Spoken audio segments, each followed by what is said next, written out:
রামিসার এই হত্যাকারীর সর্বোচ্চ শাস্তি ইনশাল্লাহ আগামী 1 মাসের মধ্যে নিশ্চিত করবে। সেই সর্বোচ্চ শাস্তি হচ্ছে মৃত্যুদণ্ড। শিশু নির্যাতন বা নারী নির্যাতন বর্তমান সরকার কোনোভাবেই মেনে নেবে না। আমাদের আশা, আকাঙ্ক্ষা, স্বপ্ন, সংগ্রাম, সাহিত্য, সংস্কৃতি, ইতিহাস, ঐতিহ্য রচনার মধ্যে মহিমাময় সৌন্দর্য নিয়ে বাক্সময় রয়েছে। বিপ্লব, বিদ্রোহ কিংবা রণসঙ্গীত, ইসলামী তাহবিজ, তমুদ্দন কিংবা ইসলামী মূল্যবোধের গান অথবা ভজন, কীর্তন কিংবা শ্যামা সঙ্গীত, প্রেম প্রকৃতি কিংবা মানবিক মূল্যবোধ, কৈশোরের আনন্দ কিংবা যৌবনের উন্মাদনা, প্রতিটি ক্ষেত্রেই নজরুল ইসলাম আমাদের শুদ্ধ প্রকাশ। কাজী নজরুল ইসলাম মানেই বাংলা সাহিত্যে এক নতুন ভোরের উদয়, বাংলা সাহিত্যের এক নতুন রুচির বিপ্লব।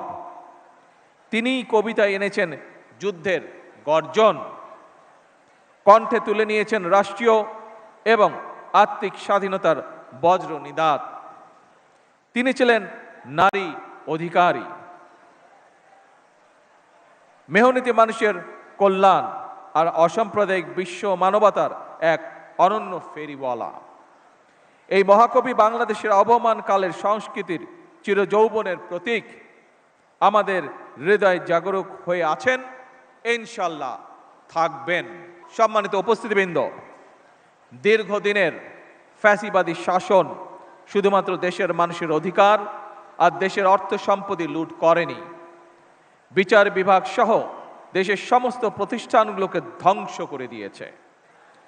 সবচেয়ে যেটি বড় ক্ষতি হয়েছে, বিশেষ করে বিতাড়িত ফ্যাসিবাদের সময় মানবতা, মানবিকতা এবং দেশের আবহমান কালের ধর্মীয় সামাজিক মূল্যবোধগুলোকে একেবারেই বিনষ্ট করে দেওয়া হয়েছে। ঢাকার মিরপুরে একটি নিষ্পাপ মেয়ের নির্মম মৃত্যুর মাধ্যমে মানুষের মানবিক মূল্যবোধের চূড়ান্ত অবক্ষয়ের চূড়ান্ত প্রমাণ মিলেছে।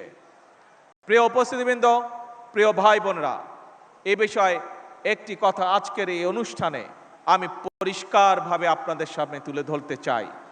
এই ধরনের শিশু নির্যাতন বা নারী নির্যাতন বর্তমান সরকার কোনোভাবেই মেনে নেবে না এবং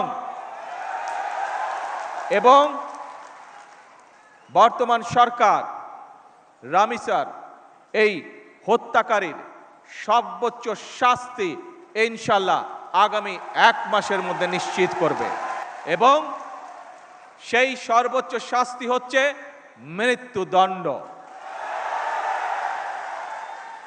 যাতে করে ভবিষ্যতে আর কোনো ব্যক্তি মানুষ এইভাবে শিশু বা নারী নির্যাতন করার সাহস না পায়।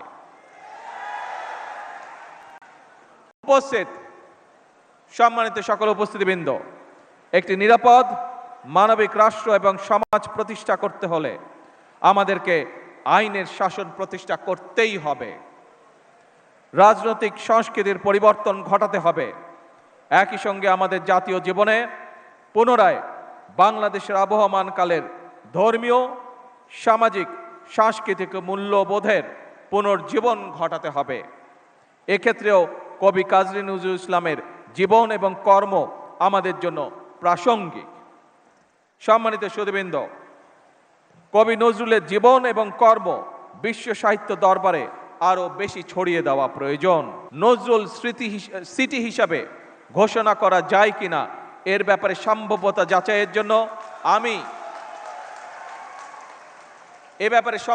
যাচাইয়ের জন্য আমি সংস্কৃতি মন্ত্রণালয় এবং পর্যটন বিভাগের প্রতি আহ্বান জানাবো। উপস্থিত সুধীবৃন্দ, উপস্থিত ভাই ও বোনেরা, বাংলাদেশ ও কাজী নজরুল ইসলাম এক অবিভাজ্য সত্তা। তিনি আমাদের জাতীয় সত্তার সার্থক প্রতিনিধি, আমাদের জাতীয় চেতনার প্রতীক, আমাদের জাতীয়তাবাদের প্রতীকী। জাতীয় কবির জন্মদিনে আমরা অন্যায়, অবিচার, ক্ষুধা, দারিদ্র্য ও বিপদের গ্লানি মুছে ফেলি, সবার আগে বাংলাদেশকে ধারণ করি। একটি সমৃদ্ধ, স্বনির্ভর, গণতান্ত্রিক বাংলাদেশের জন্য নিজেদের নিবেদিত করার প্রত্যয়ে আমি কবি নজরুল ইসলামের জন্ম জয়ন্তীর 3 দিনব্যাপী উৎসবের শুভ উদ্বোধন ঘোষণা করছি।